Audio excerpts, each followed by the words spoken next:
تمام تعریفیں اس اللہ کے لیے ہیں جس نے نکاح کو حلال اور زنا کو حرام قرار دیا ہے۔ وہی ذات ہے جس نے پانی سے انسانوں کو پیدا کیا، پھر انہیں خاندانی اور سسرالی رشتوں سے جوڑ دیا، اور آپ کا رب بے حد قدرت والا ہے۔ ہم اپنے نفس کی برائی اور برے اعمال سے اسی کی پناہ میں آتے ہیں۔ جس شخص کو اللہ تعالی ہدایت دے اسے کوئی گمراہ کرنے والا نہیں، اور جسے وہ گمراہ کر دے اسے کوئی ہدایت دینے والا نہیں۔ میں گواہی دیتا ہوں کہ اللہ تعالیٰ کے سوا کوئی سچا معبود نہیں، وہ اکیلا ہے، اس کا کوئی شریک نہیں، اور میں گواہی دیتا ہوں کہ محمد صلی اللہ علیہ وسلم اس کے بندے اور رسول ہیں، جنہیں اللہ نے ہدایت اور دین حق دے کر بھیجا تاکہ اسے ہر دین پر غالب کر دے، خواہ اسے مشرک لوگ برا جانے۔ اللہ تعالیٰ درود و سلام نازل فرمائے آپ صلی اللہ علیہ وسلم پر، آپ کی بہترین آل پر، نیکوکار اصحاب پر، اور قیامت تک آپ کے طریقے پر چلنے والوں اور آپ کی سنت کی پیروی کرنے والوں پر۔ حمد و صلات کے بعد سب سے اچھا کلام اللہ کا کلام ہے، اور سب سے اچھا طریقہ آپ صلی اللہ علیہ وسلم کا طریقہ ہے، اور بدترین کام وہ ہیں جنہیں اپنی طرف سے ایجاد کیا گیا ہو، اور ہر بدعت گمراہی ہے، اور ہر گمراہی آگ میں لے جانے والی ہے۔ اللہ کے بندو، اللہ تعالیٰ کے حکموں کی تعمیل میں تقوی الہی اختیار کرو، اور ہر اس کام سے رک جاؤ جس سے اس نے منع کیا ہے اور ڈرایا ہے۔ ارشاد باری تعالیٰ ہے، اے لوگو اپنے اس رب سے ڈرو جس نے تمہیں ایک جان سے پیدا کیا اور اسی سے اس کی بیوی کو پیدا کیا، اور ان دونوں سے بہت سے مردوں اور عورتوں کو دنیا میں پھیلا دیا۔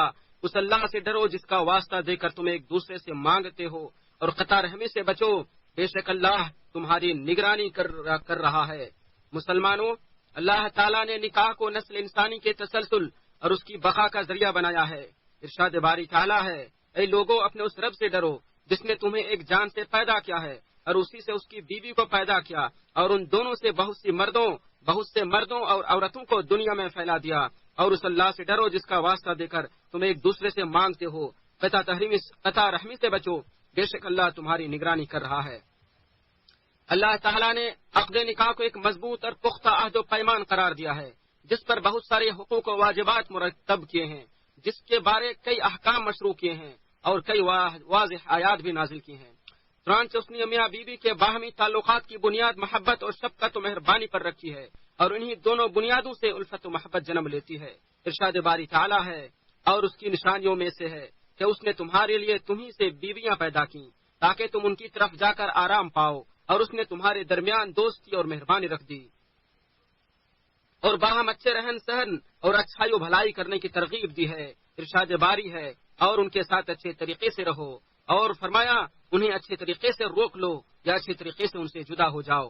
عادلانہ حقوق و واجبات کو بیان کرتے ہوئے ارشاد فرمایا، اور معروف طریقے کے مطابق ان عورتوں کے لیے اسی طرح حق ہے جس طرح ان کے اوپر حق ہے، اور نگرانی و حکمرانی مردوں کے ہاتھ سپرد کرتے ہوئے فرمایا عورتوں پر مرد نگراں ہیں، اس وجہ سے کہ اللہ نے ان کے بعض کو بعض پر فضیلت عطا کی، اور اس وجہ سے کہ انہوں نے اپنے مالوں سے خرچ کیا۔ اذیت و تکلیف، ظلم و زیادتی، سرکشی اور زناکاری و گناہ کے کاموں سے ڈراتے ہوئے ارشاد فرمایا، اور انہیں تکلیف دینے کے لیے نہ روکے رکھو تاکہ ان پر زیادتی کرو، اور جو ایسا کرے تو بلا شبہ اس نے اپنی جان پر ظلم کیا۔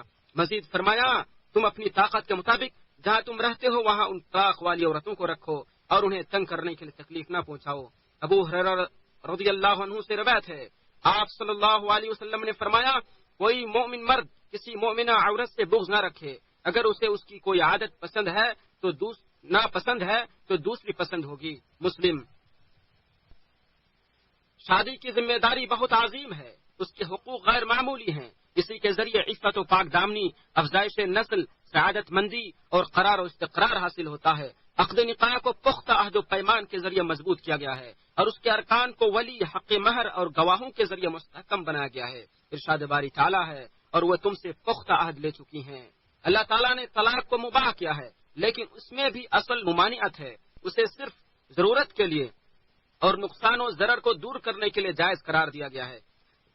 اسلام نے زوجین کے درمیان جدائیگی سے پہلے مشکلات کے حل کی بھی رہنمائی کی ہے۔ نکاح کے بقا کی خاطر واضح نصیحت کرنے، بستروں پر الگ کرنے اور تادیبی کارروائی کا حکم دیا ہے۔ ارشاد باری ہے، اور وہ عورتیں جن کی نافرمانی سے تم ڈرتے ہو تو انہیں نصیحت کرو اور بستروں میں ان سے الگ ہو جاؤ اور انہیں مارو، پھر اگر وہ تمہاری فرما برداری کریں تو ان پر زیادتی کا کوئی راستہ تلاش نہ کرو، بے شک اللہ ہمیشہ سے بہت بلند اور بہت بڑا ہے۔ اسی طرح طلاق سے پہلے صلح و صفائی کی رہنمائی کی ہے۔ ارشاد باری تعالیٰ ہے، اگر تمہیں میاں بیوی کے درمیان آپس کی انبن کا خوف ہو تو ایک منصف مرد والوں میں اور ایک عورت کے گھر والوں میں سے مقرر کرو۔ اگر یہ دونوں صلح کرنا چاہیں گے تو اللہ دونوں میں ملاپ کرا دے گا، یقیناً پورے علم والا اور پوری خبر والا ہے۔ اور فرمایا، کوئی عورت اپنے خاوند سے کسی قسم کی زیادتی یا بے رحمی یا بے رخی سے ڈرے تو دونوں پر کوئی گناہ نہیں کہ آپس میں کسی طرح کی صلح کر لے، اور صلح بہتر ہے، یعنی مخالفت، سختی، نافرمانی اور طلاق سے کہیں بہتر ہے۔ اور اگر تم اصلاح کرو اور ڈرتے رہو تو بے شک اللہ ہمیشہ سے بے حد بخشنے والا نہایت مہربان ہے۔ اور اگر دل اس قدر متنفر ہو جائیں کہ ان کے باہم جڑے رہنے کی کوئی صورت باقی نہ رہے، امیدیں ختم ہو جائیں اور باہمی تفاہم کی کوئی صورت نہ ہو، تو پھر دو ہی طریقے ہیں، یا تو اچھے طریقے سے رکھ لیں یا نیکی کے ساتھ چھوڑ دیں۔ طلاق آخری حل ہے اور حلال چیزوں میں سب سے ناپسندیدہ ہے، اسی لیے شریعت نے رجوع کرنے اور لوٹانے کی ترغیب دلائی ہے اور اس کی باغ ڈور مرد کے ہاتھ میں تھمائی ہے، اور وہ دو مرتبہ رجوع کرنے کا حق رکھتا ہے۔ ارشاد باری ہے، یہ طلاق 2 بار ہے، پھر یا تو اچھی طریقے سے رکھ لینا ہے یا نیکی کے ساتھ چھوڑ دینا ہے۔ مطلقہ عورت اپنے خاوند کے گھر ہی میں 3 حیض تک عدت گزارے گی، شاید کہ اللہ تعالیٰ اس کے بعد کوئی نئی بات پیدا کر دے کہ وہ باہم رجوع کر لیں اور صلح کر لے۔ ارشاد باری ہے، اور ان کے خاوند اس مدت میں انہیں واپس لینے کے زیادہ حقدار ہیں اگر وہ معاملہ درست کرنے کے ارادہ رکھتے ہوں، اور معروف کے مطابق ان عورتوں کے لیے اسی طرح حق ہے جس طرح ان کے اوپر حق ہے، اور مردوں کا ان پر ایک درجہ حاصل ہے، اور اللہ سب پر غالب اور کمال حکمت والا ہے۔ اللہ کے بندو، یقیناً طلاق کے معاملے میں عجت پسندی اور جلد بازی خاندانی فوٹ اور اختلاف و انتشار کی پریشانیوں کی ابتدا ہے۔ یہ طلاق دلوں میں نفرت پیدا کرنے کی اساس و بنیاد ہے۔ یہ محبوب کے اتحاد و اجتماع کو پارا پارا کر دیتی ہے اور اس کا شکار بے قصور و بے گناہ اولاد بنتی ہیں۔ طلاق صحبت و معاشرت کو تباہ کر دیتی ہے، محبوب کے درمیان تفرقہ ڈال دیتی ہے، گھروں کو اجاڑ دیتی ہے اور خاندانوں کا شیرازہ منتشر کر دیتی ہے۔ طلاق ناکامی کی طرف پہلا قدم ہے، امیدوں کا خاتمہ ہے، غم و حزن اور رنج و ملال کا پیش خیمہ ہے، اولاد کی تربیت کے لیے ایک رکاوٹ ہے، ان کے حقوق کے ضیاع کا سبب ہے۔ لہذا اے والدین، اللہ سے ڈر جاؤ۔ جابر سے روایت ہے، آپ صلی اللہ علیہ وسلم نے فرمایا، ابلیس اپنا تخت پانی پر بچھاتا ہے، پھر وہ اپنے لشکر روانہ کرتا ہے، اس کے سب سے زیادہ قریب ہوتا ہے وہ جو سب سے بڑا فتنہ ڈالتا ہے۔ ان میں سے ایک آ کر کہتا ہے، میں نے فلاں فلاں کام کیا ہے، وہ کہتا ہے تم نے کچھ نہیں کیا۔ پھر ان میں سے ایک آ کر کہتا ہے، میں نے اس شخص کو اس وقت تک نہیں چھوڑا یہاں تک کہ اس کے اور اس کی بیوی کے درمیان تفریق کرا دی۔ کہا وہ اس کو اپنے قریب کرتا ہے اور کہتا ہے تم سب سے بہتر ہو۔ مسلمانوں، عورتوں کے ساتھ نرمی والا برتاؤ کرو کیونکہ یہ صنف نازک ہیں۔ نبی نے ان کے متعلق وصیت کرتے ہوئے فرمایا، عورتوں کے ساتھ اچھے سلوک کی نصیحت قبول کرو۔ بخاری نیز آپ نے فرمایا، کوئی مومن مرد کسی مومن عورت سے بغض نہ رکھے، اگر اسے اس کی کوئی عادت ناپسند ہے تو دوسری پسند ہو جائے گی۔ مسلم۔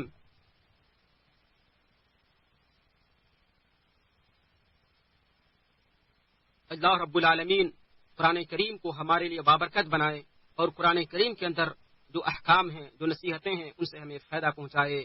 اللہ سے مغفرت طلب کیجیے، میں بھی مغفرت طلب کرتا ہوں، وہ نہایت بخشنے والا مہربان ہے۔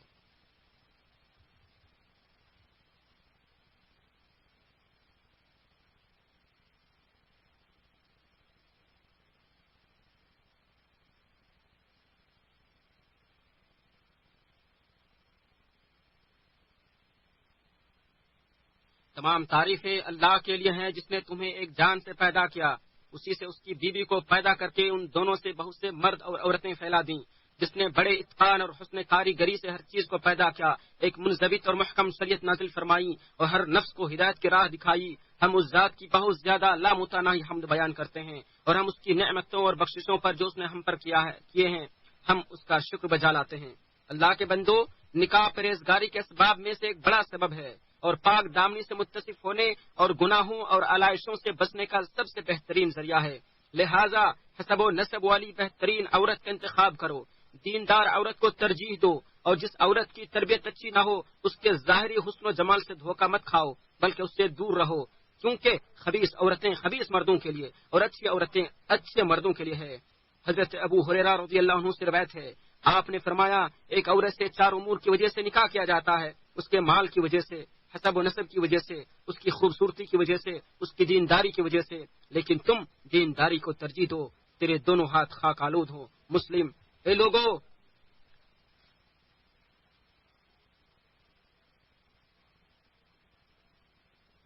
طلاق آپسی نا اتفاقی و ناطاقی اور منافرت و اختلاف سے نجات حاصل کرنے کا ذریعہ ہے۔ ارشاد باری ہے، اگر میاں بیوی جدا ہو جائیں تو اللہ تعالیٰ اپنی وسعت سے ہر ایک کو بے نیاز کر دے گا۔ بس اللہ سے ڈرو اور طلاق کو بغض و عداوت، قطع تعلقی اور رشتوں کو توڑنے کا ذریعہ نہ بناؤ۔ ارشاد باری ہے، اور تم آپس کے احسان کو فراموش نہ کیا کرو۔ اللہ تعالیٰ نے متعلقہ عورتوں کے لیے مناسب خرچہ مقرر کیا ہے، جس کو دینا نیک آدمیوں پر ضروری ہے۔ اے لوگوں اور سرپرستوں، تم میں سے ہر آدمی نگہبان ہے اور ہر آدمی اپنی رعیت کے بارے میں جواب دہ ہے۔ بے شک عورتیں تمہارے ذمے ہیں، امانت ہیں۔ بے شک عورتیں تمہارے ذمے امانت ہیں، ان کے بارے اللہ نے اور نبی صلی اللہ علیہ وسلم نے وصیت فرمائی ہے۔ شریف آدمی ہی ان کو عزت دیتا ہے اور کمینہ انسان ہی ان کی اہانت کرتا ہے۔ مقدام بن معدی کرب رضی اللہ عنہ سے روایت ہے کہ آپ صلی اللہ علیہ وسلم لوگوں کے درمیان کھڑے ہوئے اور اللہ کی حمد و ثنا بجا لاتے ہوئے فرمایا، بے شک اللہ تمہیں عورتوں سے متعلق خیر کی وصیت کرتا ہے۔ بے شک اللہ تمہیں عورتوں سے متعلق خیر کی وصیت کرتا ہے۔ بے شک اللہ تمہیں عورتوں سے متعلق خیر کی وصیت کرتا ہے۔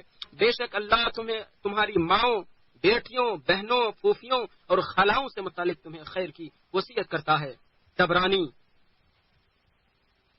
سلیمان بن عمرو بن احوص سے روایت ہے کہ میرے والد نے بیان کیا کہ وہ حجۃ الوداع میں آپ صلی اللہ علیہ وسلم کے ساتھ تھے۔ آپ نے اللہ کی حمد و ثنا بیان کی اور لوگوں کو واضح نصیحت کرتے ہوئے فرمایا، عورتوں کے ساتھ حسن سلوک کرنے میں میری وصیت قبول کرو، کیونکہ عورتیں تمہارے ماتحت ہیں، لہذا تم ان سے اس جمع کے علاوہ کسی اور چیز کے مالک نہیں ہو، الا کہ وہ کھلی بدکاری کریں۔ اگر وہ ایسا کریں تو ان کو خوابگاہ سے الگ کر دو، ان کو مارو، لیکن سخت مار نہ مارو۔ اگر وہ تمہاری بات مان لے تو پھر ان پر زیادتی کے لیے کوئی بہانہ نہ ڈھونڈو۔ تمہارا عورتوں پر حق ہے اور ان کا حق تم پر ہے۔ عورتوں پر تمہارا حق یہ ہے کہ وہ تمہارا بستر ایسے شخص کو روندنے نہ دیں جسے تم ناپسند کرتے ہو، اور وہ کسی ایسے شخص کو تمہارے گھروں میں آنے کی اجازت نہ دیں جسے تم ناپسند کرتے ہو۔ سنو، اور ان کا حق تم پر یہ ہے کہ تم اچھی طرح ان کو کھانا اور کپڑا دو۔ ترمذی۔ ابو ہریرہ رضی اللہ عنہ سے روایت ہے کہ رسول اللہ صلی اللہ علیہ وسلم نے فرمایا، میں دو ضعیفوں، ایک یتیم اور ایک عورت کا حق مارنے کو حرام قرار دیتا ہوں۔ حاکم۔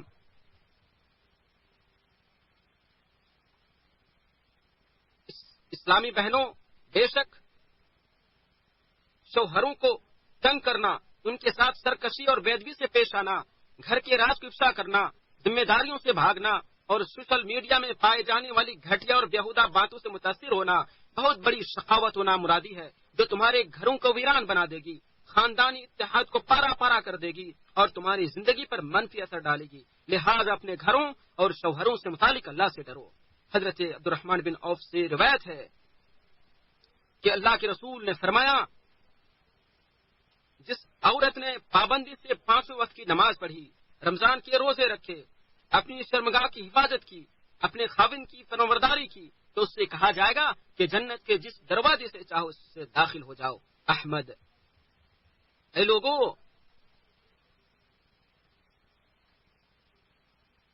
میاں بیوی کے درمیان تعلقات کو خراب کرنا، ان کی آپسی محبت الفت کو بگاڑنا، ان کے درمیان فتنے کا بیج بونا، انہیں ایک دوسرے کے خلاف بھڑکانا، ان کے درمیان جدائی اور طلاق کا سبب بننا حرام ہے، اور ایسا کرنے والے کو اس کا خمیازہ بھگتنا پڑے گا۔ حضرت ابو ہریرہ رضی اللہ عنہ سے روایت ہے، اللہ کے رسول صلی اللہ علیہ وسلم نے فرمایا، وہ شخص ہم میں سے نہیں ہے جو بیوی کو اپنے شوہر کے خلاف اور غلام کو اپنے آقا کے خلاف بہکاوے اور اس سے نفرت دلائے۔ حاکم۔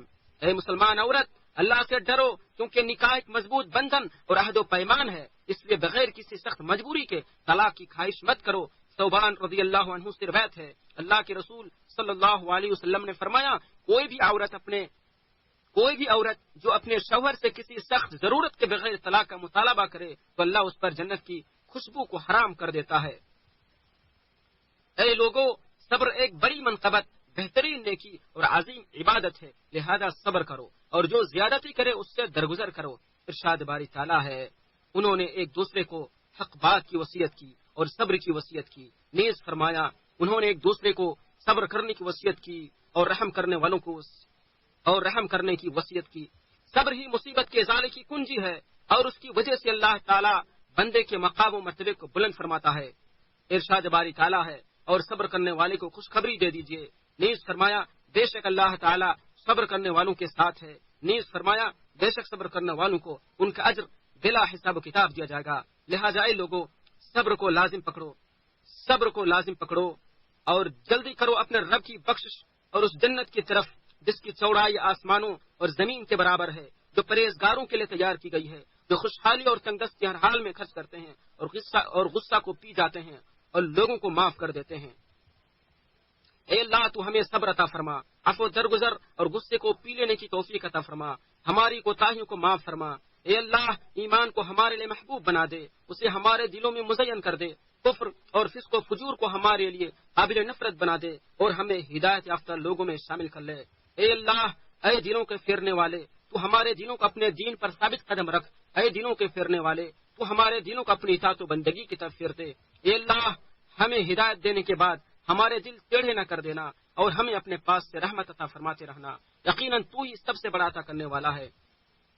اے اللہ، اسلام اور مسلمانوں کو قوت عطا فرما، اپنے توحید پرست بندوں کی مدد فرما اور اس ملک کو اور دیگر تمام اسلامی ممالک کو امن و امان کا گہوارہ بنا.